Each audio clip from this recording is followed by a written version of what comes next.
Guitar lovers of the internet, my name is Ollie and I'm here today to present to you this 2020 model that has been damn hard for me to get a hold of this year. It's the Ibanez Prestige RG5320 in Cosmic Shadow. Now the reason I couldn't get a hold of one of these is because one, COVID has basically ruined production of a lot of stuff this year, but mainly two, this guitar is incredibly popular due to its, as you can see, immense beauty. So if I am not mistaken, and I don't think I am, in 2019 there was I think it's the RG5120M, which is basically a similar looking guitar just with a maple fretboard and a frozen ocean finish, which is similar to this. Again, incredibly popular, so it only made sense that in 2020 they introduced probably a darker looking version of that guitar, which is this lovely instrument here. So to put that into perspective, about halfway through November now, this guitar was released in January, so it's taken me that long to get a hold of two of these because the first one sold like that. So let's dive into the specs and get talking about this lovely instrument. So on this guitar, something that isn't out of the ordinary for Ibanez, we have an African mahogany body. Now it's not actually that adds to the weight of this guitar as much as it is this finish. It reminds me of the sort of Gary Holt liquid metal finishes you can get from ESP, which are very heavy too. So yeah, I mean, truth be told, the main reason you're getting this guitar is probably because of how it looks. It's caught your eye like it certainly has mine and lots of other players around the world. So maybe the weight thing won't be too much of an issue for you, purely based on just having that badass look. So, yep, African mahogany body, nice single ply white binding along the edge of the top of the body. Very clean, being having Japanese craftsmanship, it is executed very nicely as well. So I can't see any sort of inconsistencies or places where it hasn't been taped off properly. So well done to Ibanez. Of course, again, Ibanez Prestige, so you do sort of come to expect it. In terms of the controls in this guitar, we have a volume control. We have a tone control, so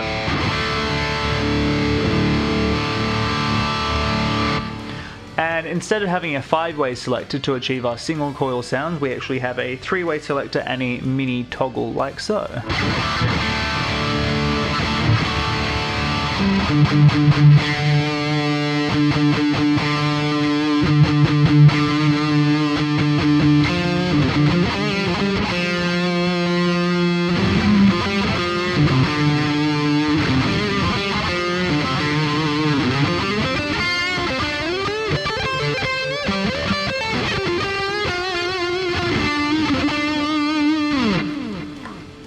As you can see, or hear I should say, the single coil tones, they're not, oh my god, I'm playing a Fender Strat.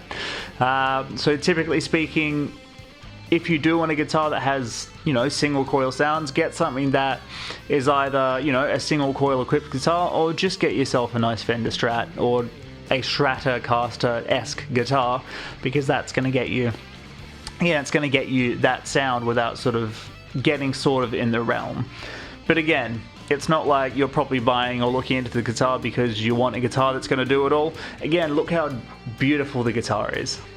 I think that's the main selling point for this one.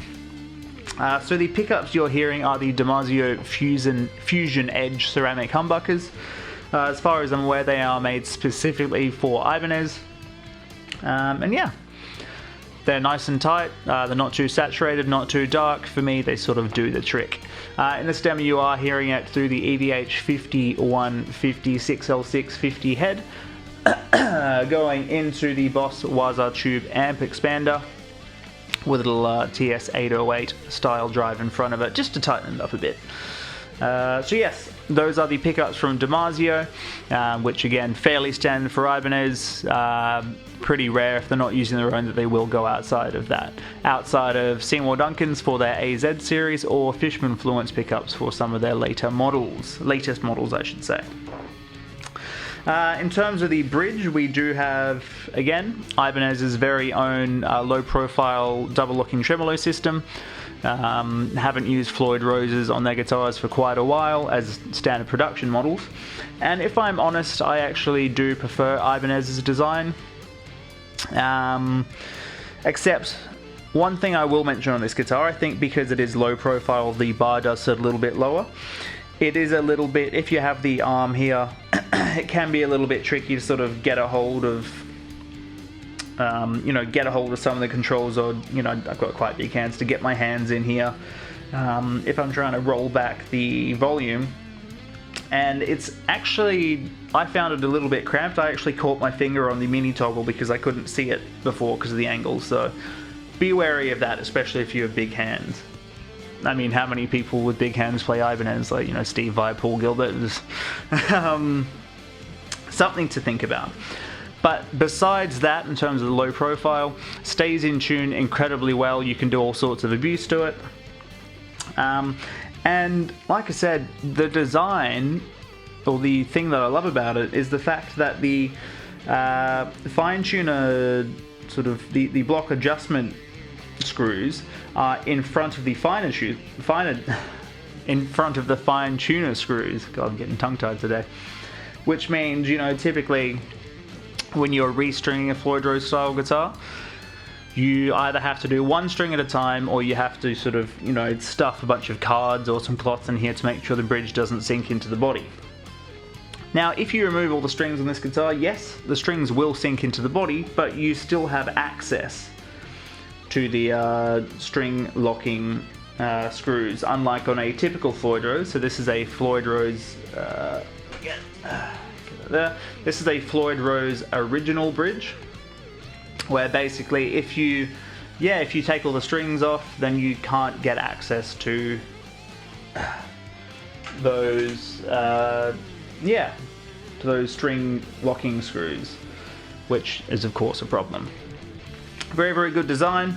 Something that I wish more manufacturers do, but a lot of them are catching on, is to put some slots in the tremolo cavity cover here.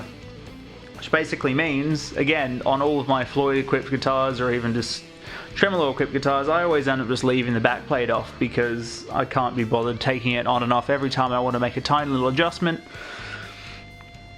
This takes that away, especially, I'm not super precious with my guitars, but if you're the kind of player that does want to keep everything on at all times, that allows you to have, quick access to make any adjustments.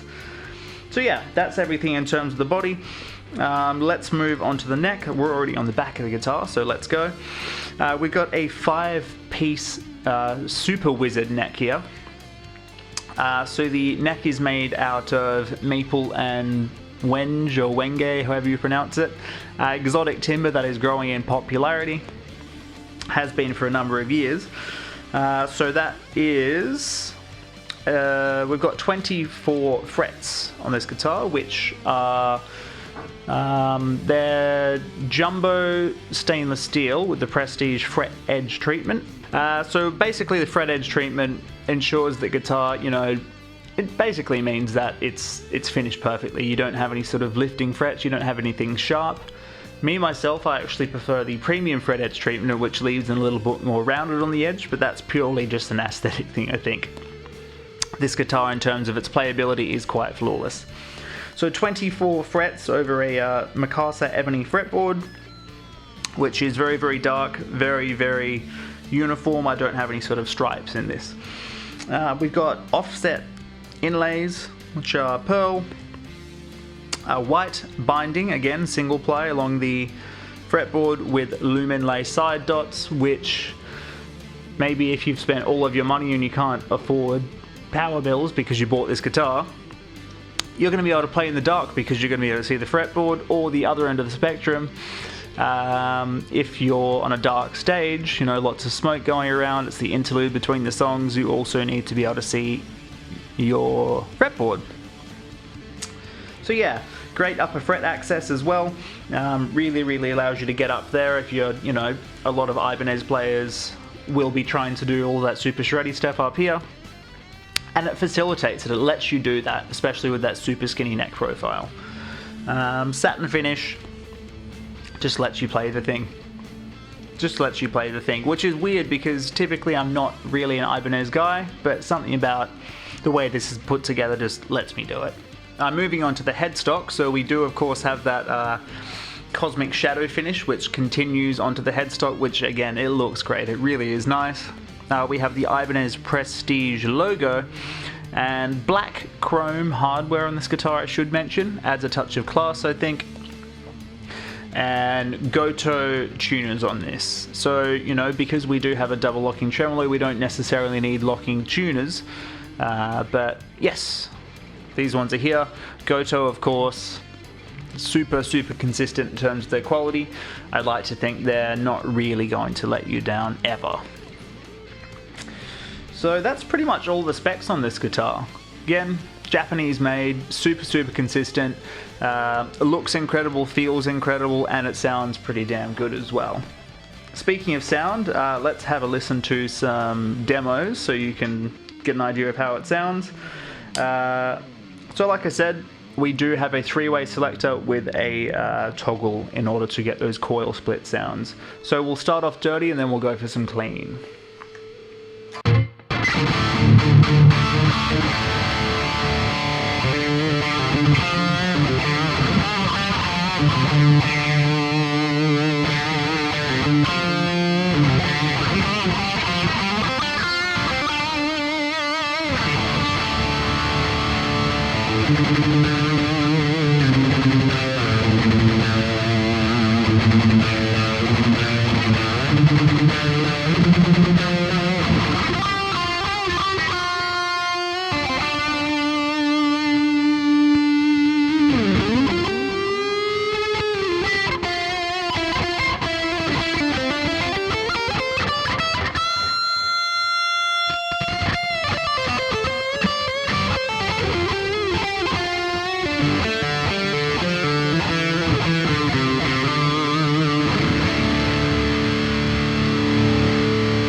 That's all of our distorted sounds. Let's take things over to a clean sound and see how we go.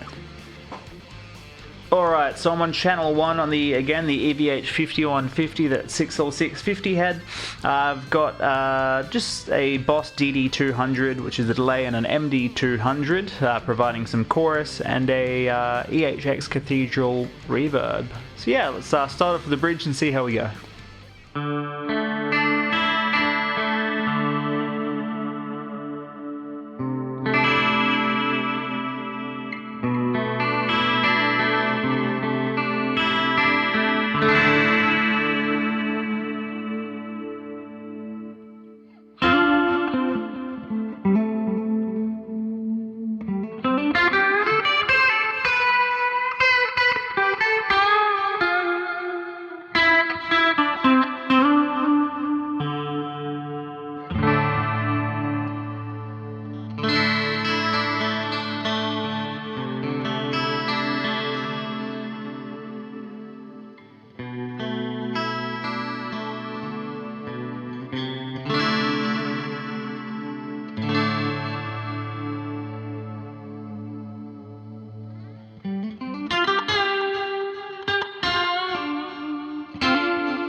And that should about do us for today. I think we've gone through pretty much every single spec in terms of, you know, craftsmanship, as well as every sound as well. So if you have any questions about this guitar in particular, feel free to leave a comment below. If you want to see a particular guitar in future though, let me know so I can try and get my hands on it.